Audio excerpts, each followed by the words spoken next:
The Korean War, a brutal conflict that ravaged the Korean peninsula from 1950 to 1953, left a permanent scar on the region.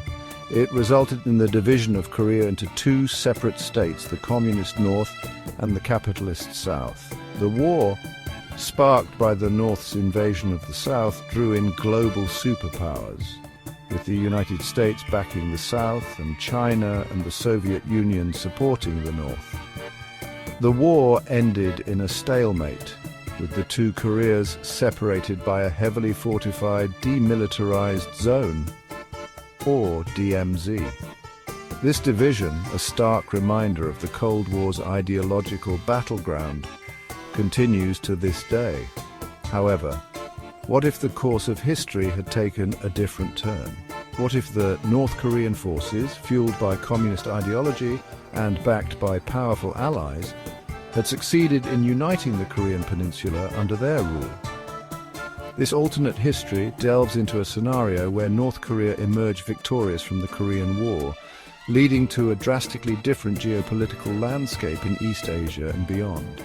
This scenario hinges on a crucial turning point in the early days of the war: the United Nations Security Council's decision to intervene militarily in support of South Korea. In reality, the Soviet Union was boycotting the Security Council at the time, allowing the resolution to pass. However, in this alternate timeline, the Soviet Union is present and uses its veto power to block the UN intervention. Without the backing of UN forces, the tide of the war shifts decisively in favor of the North. The South Korean army, outmatched and outgunned, is unable to hold back the communist advance. Seoul, the capital of South Korea, falls to the North Korean forces, marking a significant victory for Kim Il-sung's regime. The fall of South Korea sends shockwaves through the international community.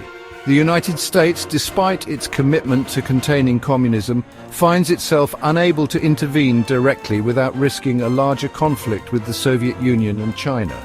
The domino theory, which posited that the fall of one country to communism would lead to the fall of others, takes on a new urgency.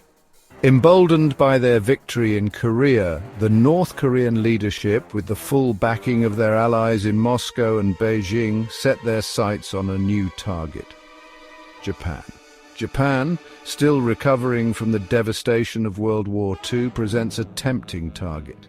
Its strategic location and industrial capacity make it a valuable prize for the communist bloc. The invasion of Japan begins with a surprise attack on the island of Kyushu. North Korean forces, supported by Chinese and Soviet naval and air power, quickly overwhelm the Japanese self-defense forces. The United States, bogged down in a proxy war in Korea and wary of escalating the conflict further, is unable to provide timely assistance to Japan. The fall of Kyushu sends shockwaves through Japan. The government, caught off guard and ill-prepared for a full-scale invasion, is forced to relocate to the northern island of Hokkaido. The United States, recognizing the strategic importance of preventing Japan from falling completely under communist control, establishes a military presence in Hokkaido, effectively dividing the country. With the Korean peninsula and Japan under their control, North Korea undergoes a dramatic transformation. Kim Il-sung, the country's founder and leader, embarks on an ambitious program of industrialization and modernization. The country's vast natural resources, combined with the technical expertise of its allies, fuel rapid economic growth.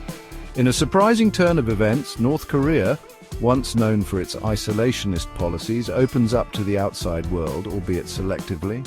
It establishes strong economic ties with other communist countries, forming a powerful economic bloc that rivals the West.